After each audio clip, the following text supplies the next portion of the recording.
Joseph Vijay யாரு? இளைய தளபதி Vijay. 17/9 7th cross street, Shastri Nagar, Vijayashanti 4 recent first floor, Adyar. இவருக்கு போய் 250 ரூபாய் கட்டி வச்சிருக்காங்க.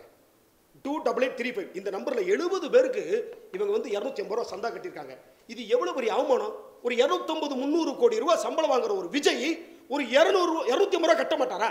அப்ப இந்த யூனியனும் இந்த நிர்வாகமும் அவர் அசிங்கப்படுத்தல. அவர் நினைச்சா டெபர்மேஷன் கேஸ் போடலாம், மாநில சீடு வழக்கு போடணும். ஏங்க எவ்வளவு பெரிய ஒரு நடிகர் இன்னைக்கு நாளைக்கு சூப்பர் ஸ்டார் அவர்தான். அவர் அவமானப்படுத்தலாமாங்க? கேட்டா என்ன சொல்றாங்க?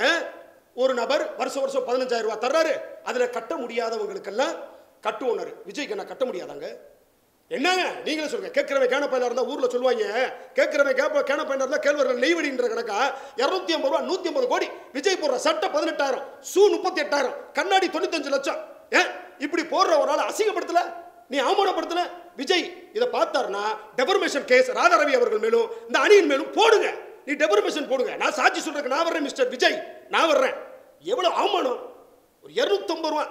இதை கேட்டேன்னா அடிப்படை உறுப்பில் வந்து தூக்குறது. இதை கேட்டா நான் யூனியன் அகைன்ஸ்ட். இந்த பார், நான் மறுபடியும் சொல்றேன், நான் எதிர்க்க துணிந்தவன் அல்ல, நான் எதற்கும் துணிந்தவன். விமர்சனங்களை தாங்க முடியாதவன் விரும்பியதை அடைய முடியாது. நான் இன்னைக்கு தோத்தாலும் பரவாயில்ல, ஆனா உங்க 2 பேரோட வெற்றியை தீர்மானிக்கிற இடத்துல நான் இருக்கேன். 150-200 ஓட்டுனாலும் நீ ஜெயிச்சாலும் அதுக்கு காரணம் நான் தான், தோத்தாலும் காரணம் நான் தான். அப்ப 3வது எதிர்க்கட்சி பலமா நிக்கிறேன். யாரை நம்பி? டப்பிங் கலைஞரோட இளைஞர்களை நம்பி நான் நிக்கிறேன். பாருங்க, இந்த விஜய் இப்படி பித்தலாட்டம் இது நடக்குதுங்க. இதை கேட்டா அவனை ஒரு நிர்வாகம் செருப்பை கொண்டு அடிச்சிருக்கணும்ல. எங்களுக்கு இப்பதான் தெரியுது. நீங்க இப்ப கேள்வி கேட்கறீங்க, ஏன் இதுக்கு முன்னாடி எங்க போனீங்கன்னு. இதுக்கு முன்னாடி தகவல் வரல. நானும் ஒரு குற்றவாளி தான். எனக்கு அப்ப தெரிஞ்சிருச்சுன்னா நான் அப்ப ஏத்து கேள்வி கேட்டிருப்பேன். இன்னைக்கு தனியா நிக்கிறவன் அன்னைக்கு எனக்கு தனியா நிக்க தைரியம் இல்லையா? நான் நின்றுப்பேன். அன்னைக்கு இந்த விஷயங்கள் வரல. ஓகே, ராதாரவி நன்றாகத்தான் இந்த அணியை வச்சிருக்கிறாரு, அவர் கட்டுப்பட்டு தான் இந்த யூனியன் நடக்குது அப்படின்னு நானும் நம்பி இருந்தேன். இந்த இன்சார்ஜ்களை வச்சு உறுப்பினர்களுடைய வேலை வாய்ப்பை பறிக்கிறது. ஒவ்வொரு இன்சார்ஜும் ஒரு 10 பேரை வச்சிருக்கான். இந்த 10 பேரை வச்சுக்கிட்டு தான் வேலை பார்த்துக்கிட்டு இருக்கான். அப்படி இருக்க சூழ்நிலை நானும் ஒரு இன்சார்ஜ், எல்லாரும் அண்ணன் தம்பியா தான் பழகிக்கிட்டு இருக்கோம். வார்த்தையில விடுறது, ஓத்தான்றது, ஒம்மான்றது, இன்சார்ஜ் மீட்டிங்ல அவன்றது இவன்றது, இந்த மாதிரி நாகரமற்ற வாலியை ஒருத்த தலைவன் பேசலாமா? இந்த கோபம் தான் எடுத்தோன்னே ஆட்சிக்கு வர முடியாதுங்க. நான் விஜய் இல்லைங்க, டக்குன்னு அப்படியே தலைவர் ஆகிறதுக்கு. நான் நீ தோத்தாலும் பரவாயில்ல, நான் பரவாயில்ல, என் மக்களுக்காக நிக்கிறேன். அடுத்ததுல நான் வென்றிருக்கிறேன்.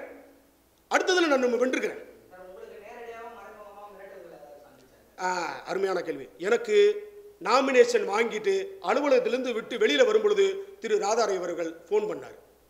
அது உங்களுக்கு அதை வெளிக்காட்டணுமா இல்ல நான் வாயில சொல்லிடுவா? என்ன சொன்னார்னா, வணக்கம், ஆடியோ இருக்கு வேணும்னா உங்களுக்கு. அவர் என்ன சொன்னார்னா, நான் 2 நாமினேஷன் ஃபார்ம் வாங்கியிருக்காமடா. ஆமாண்ணே, நான் 2 வாங்கியிருக்கேன், நான் எதுலையாவது ஒன்றில் போடுவேன் அப்படின்னு. நீ இந்த தடவை நிற்காத, நல்லா கவனிங்க, நீ இந்த தடவை நிற்காத, அடுத்த தடவை நில்லு. இந்த தடவை அண்ணே நிற்கிறேன், நீ எனக்கு வேலை செய்ய. நான் ஜெயிச்சு முடிச்சேன்னா என்னை வந்து நேரில் பாரு, நான் உன்னைய நியமன குழு, அதாவது நாமினேட் எலெக்டட் கமிட்டி, அதில் உனக்கு போடுறேன்றாரு. எனக்கு அந்த பதவி தேவையில்லை. நான் பதவிக்கு போயிருந்தா தான் எதிரணியில் வந்து நான் போய் வேலை செஞ்சிருப்பேன்ல, வேலை செஞ்சு ஜெயிச்சிருப்பேன்ல. 3 போஸ்டிங்கில் எதில் வேணாலும் நான் ஜெயிச்சிருப்பேன். எனக்கு இளைஞர்களுடைய சப்போர்ட் இருக்கு. எனக்கு ராதாரவி அவர்கள் சம்பந்தப்பட்ட அந்த 150-200 ஓட்டு செல்லாத ஓட்டு, அந்த ஓட்டு எனக்கு வேணாம். இளைஞர்கள் இருக்காங்க, என் தம்பி சகோதரிகள் இருக்காங்க. இந்த வீடியோ பார்ப்பான்ல, என் தம்பி தங்கச்சி உறவுகள் பார்ப்பான்ல, 20 நிமிஷம் பேசுறோம்ல, ஃபுல்லா பார்ப்பான். பார்த்து முடிச்சுட்டு அவன் மனசாட்சிக்கு விருப்பம் இருந்தால் எனக்கு ஓட்டு போடட்டும். எனக்கு ஓட்டு போட்டா உங்களுக்கு நல்லது, ஓட்டு போடலனா எனக்கு நல்லது. நான் அடுத்து ஒரு படம் டைரக்ஷன் பண்ண போறேன். எனக்கு கட்சி வேலை வர இருக்கு. தலைவர் வந்து எனக்கு நிறைய பணிகள் கொடுத்துருக்காரு. நான் இப்படியே போயிடுறேன். என்ன நம்பு, என் தத்துவத்தை நீ நம்புனா எனக்கு ஓட்டு போடு. ஆக உன் வீட்டில் வந்து ஐயா சாமி காலில் வந்து கும்பிட்டுலாம் இருக்க மாட்டேன். நீ அப்படி நினைக்காத. அந்த அரசியல் நான் பண்ண வரல. ஊழ கும்பிடு போட்டு கொள்ளையடிக்கிற அரசியல் நான் பண்ண வரல. ஃபோன் பண்ணி கேட்பேன், ஓட்டு போட முடிஞ்சா போடு, இல்லையா நீ போய்கிட்டே இரு, அவ்வளோதான். என்னை கூப்பிட்டு மிரட்டினாரு. நான் அதையும் மீறி தான் அங்கே நின்றுருக்கேன். இதுக்கு மேலே எனக்கு பின்விளைகள் எது வந்தாலும் சரி.